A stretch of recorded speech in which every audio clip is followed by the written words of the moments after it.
Welcome back to Master Your Ash. So today we have got a humidor unboxing and review, 84-liter humidor.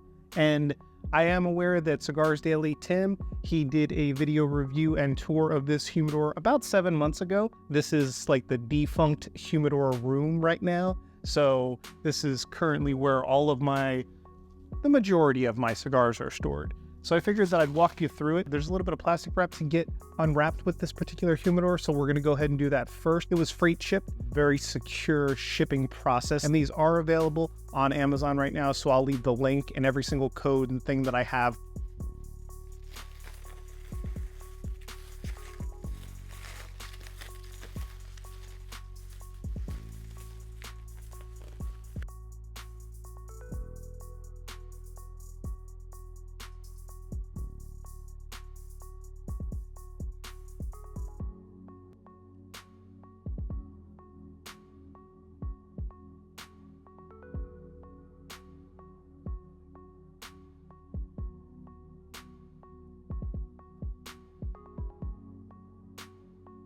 This might be a humidor tour in the dark here, kind of deal.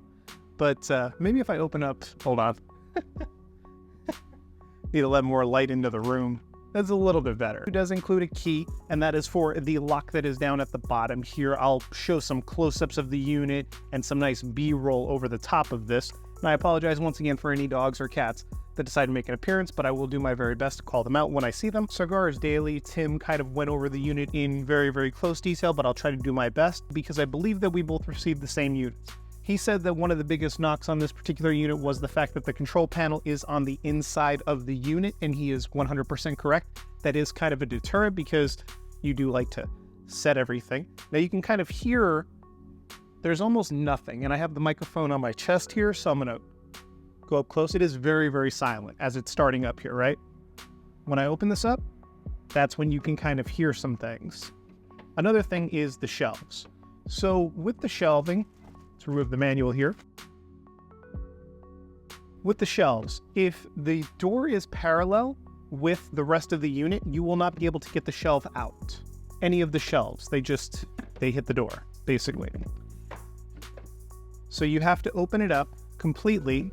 So now that the door is, I had an extra box over here, so I had to move the unit back just a tad. But now that the door is cleared, we can remove the shelf. The wooden shelves on here smell of really rich cedar. There is no plastic on the inside of this humidor. You can see the cedar lined in here. So that's a very cool feature. Along with all of the fans, which are, there's 4, I believe, independent fans, along with this probe right here in the back. And that is to determine what the relative humidity is inside of the unit. So unlike some of the NeedOnes that we reviewed and even the new Airs, which will tell you what the humidity is set at, this will actually tell you what the humidity is inside at the time if you go according to the controls. So you can set the humidity by clicking the set button. This allows you to set the temp. So we're going to set this up here at about 70. Just long press, I guess, to run it around. Gotta look at the manual, but yeah, long press and it'll go up. We're setting the temperature, and we're going to set the temperature right at 70. All right. Press set again, and it'll ask you what you want the RH at. So we're going to bring this down. I want the RH to be right around 65, maybe 63. You'll see what the actual humidity is at the time move up.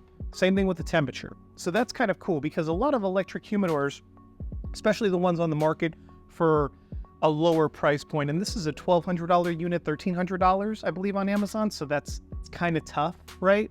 But especially without rollers and certain little knocks that we'll go over, but it originally debuted at $1,999. So right now is actually a pretty good discount to get a very big electric humidor that has this all stainless steel finish, Spanish cedar, smells fantastic, right? And has a bunch of options like the fans to make sure that all the humidity is nice and spread. And then probably my favorite, and the first time that I get to use something like this, where I get to put distilled water in this tray at the bottom.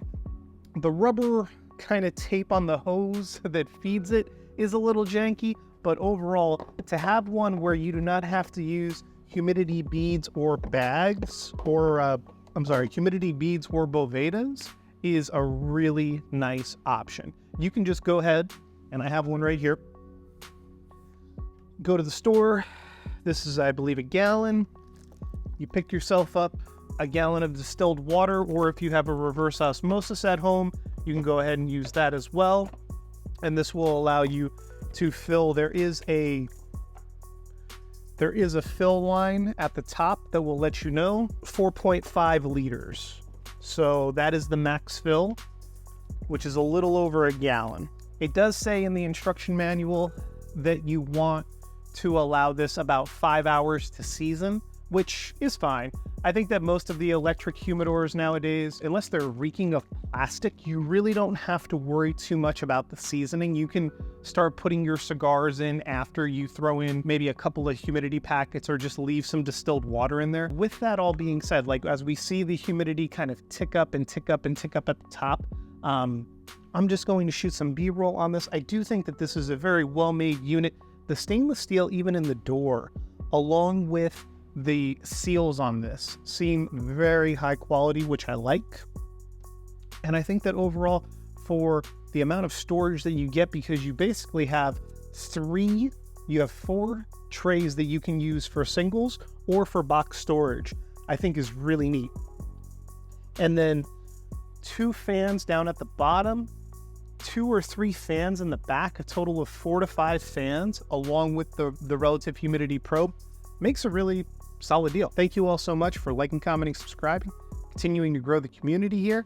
I have to fill this up with some cigars, so we're going to shoot some B-roll, fill this up with some cigars, put it in its final resting place up here in the pantheon of cigar storage that I have in this loft. And yeah, look forward to seeing you all very soon.